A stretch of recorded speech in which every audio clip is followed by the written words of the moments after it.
এই হচ্ছে আমার খুব ঘরোয়া উপায়ে রান্না ব্রোকলির তরকারি। আপনারা এইভাবে যদি রান্না করেন বাড়িতে থাকা উপকরণ দিয়ে খুব সহজেই রান্না করতে পারবেন এবং খুব সুস্বাদু একটি তরকারি তৈরি হবে। আর ব্রোকলিটি আমি আমার বাগান থেকে সংগ্রহ করেছি। আমার বাগানে এবছর এই একটি ব্রোকলি হয়েছিল। ব্রোকলিটি জানি না একটু অন্যরকম লাগছে বাজারের ব্রোকলির থেকে, ফুলগুলো যেন আলাদা আলাদা, তবে দেখতে খুব সুন্দর লাগছিল। আর বাগানের ফ্রেশ সবজির রান্না করার মজাটাই আলাদা।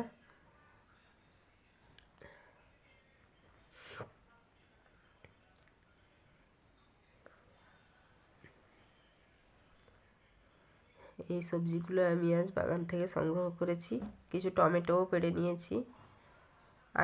আগের কিছু টমেটো পাড়া আছে বাড়িতে, সেগুলোই আজকে আমি তরকারিতে ব্যবহার করব।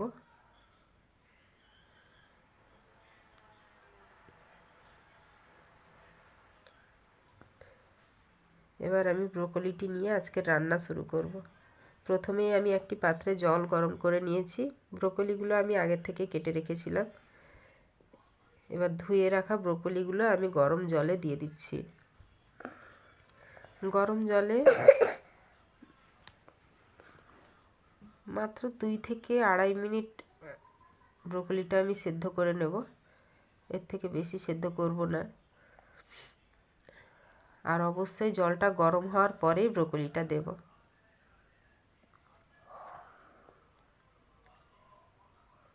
এইভাবে চাপা দিয়ে আমি 2 থেকে 2.5 মিনিট ব্রোকলিটা সেদ্ধ করে নেব। ব্রোকলিটা সেদ্ধ হয়ে গেছে। আমি জল ছেঁকে ব্রোকলিগুলো তুলে নিচ্ছি। এবার পাত্রে আমি দিয়ে দিচ্ছি সরষের তেল। আগের থেকে কেটে রাখা আলুগুলো এই তেলে আমি ভেজে নিচ্ছি। আলু দিয়ে দেওয়ার পরে আমি এতে দেব জাস্ট লবণ আর হলুদ। এবার আলুগুলোকে আমি ভালো করে নাড়িয়ে চাড়িয়ে ভেজে নেব। তবে অবশ্যই আলুটা ভাজার সময় মাথায় রাখতে হবে যে আলুটা যেন এখানেই 50% কুকড হয়ে যায়। আলুটা ভাজা আমার হয়ে গিয়েছে। আলুগুলো তুলে নেব। এবার সেই তেলেই আমি দিয়ে দেবো আগে থেকে সেদ্ধ করে রাখা ব্রোকলিগুলো।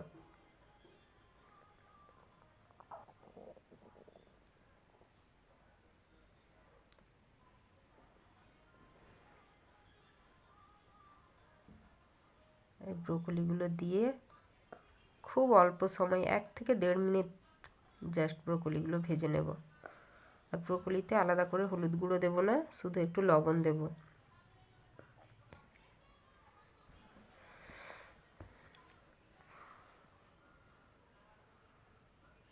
লবণ দিয়ে জাস্ট 1 থেকে 1.5 মিনিট ভেজে নিয়ে ব্রোকলিগুলো তুলে নেব। রান্নাটা আপনারা খুব সহজভাবেই করে নিতে পারবেন। এর জন্য এক্সট্রা কোনো মশলা লাগবে না, বাড়িতে থাকা মশলা দিয়েই রান্নাটা কমপ্লিট হবে এবং খুব সুস্বাদু রান্না হবে।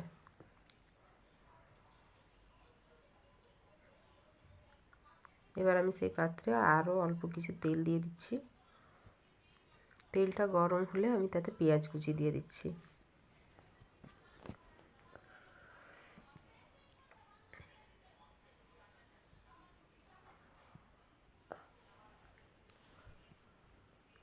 পেঁয়াজটা আমি হালকা করে ভেজে নেব।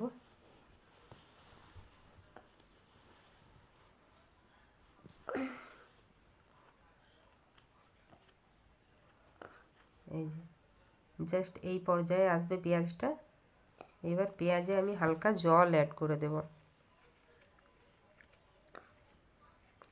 অল্প পরিমাণ।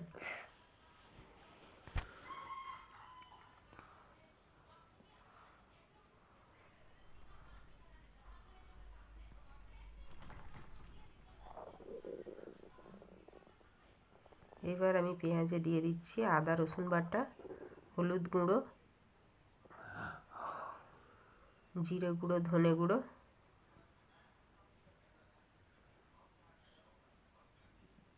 খুব সামান্য পরিমাণ লঙ্কার গুঁড়ো দেব। আর দিয়ে দিলাম গরম মশলার গুঁড়ো, অল্প পরিমাণে লবণ, কেননা আগের থেকেই আলু আর ব্রোকলি ভাজার সময় লবণ অ্যাড করেছিলাম। এবার মশলাগুলোকে কষে নেব। হালকা কষে নেওয়ার পরে আমি আগে থেকে স্লাইস করে টমেটো কেটে রেখেছিলাম, টমেটোগুলো অ্যাড করব।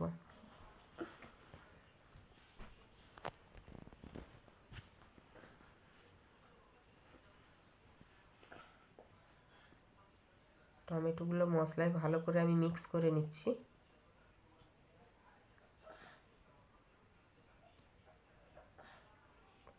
এবার টমেটোগুলো কিছুক্ষণ রান্না করে নিলে টমেটোগুলো গলে যাবে।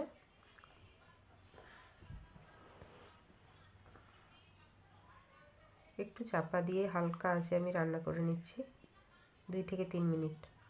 এরপরে দেখুন টমেটোগুলো এই রকম পর্যায়ে চলে এসেছে। টমেটোগুলো ভালো করে আমি ম্যাশ করে নিয়েছি।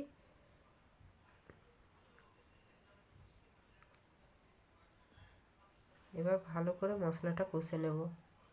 মশলা কষানো হয়ে গিয়েছে, প্রায় তেল ছেড়ে দিয়েছে মশলা থেকে। এবার আমি ভেজে রাখা আলু আর ব্রোকলি অ্যাড করব।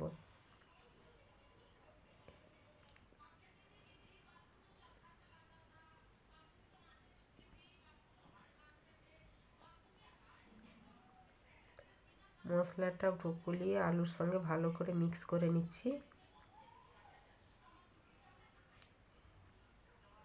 এবার আলু ও ব্রোকলিটা একটু কষিয়ে নিতে হবে জাস্ট, ব্যাস আমার রান্না কমপ্লিট। এবার শুধুমাত্র এতে জল অ্যাড করব। আলু আর ব্রোকলি কষানো প্রায় হয়ে গিয়েছে আমার। আর হ্যাঁ, আমি এখানে যে জলটা অ্যাড করব, জলটা আগে থেকে একটু গরম করে নিয়েছিলাম। গরম জল অ্যাড করলে যে কোনো রান্নার টেস্ট ভালো আসে আর রান্নাটাও তাড়াতাড়ি হয়। জল অ্যাড করাটা কোনোভাবে স্কিপ করে গিয়েছিলাম, তো এই যে অল্প পরিমাণে জল অ্যাড করেছি, খুব বেশি নয়। জলটা দিয়ে আমি চাপা দিয়ে দেব।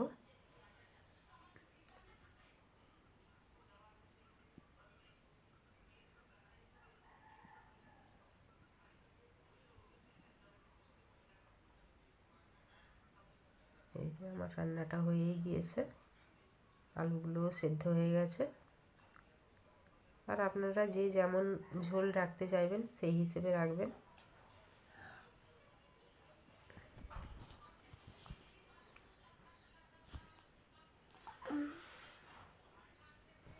আমার তরকারিটা দেখুন, খুব সিম্পলভাবে রান্না করেছি, কিন্তু খুব টেস্টি একটা রান্না হয়েছে। এইভাবে যদি আপনারা বাড়িতে ব্রোকলির তরকারি রান্না করেন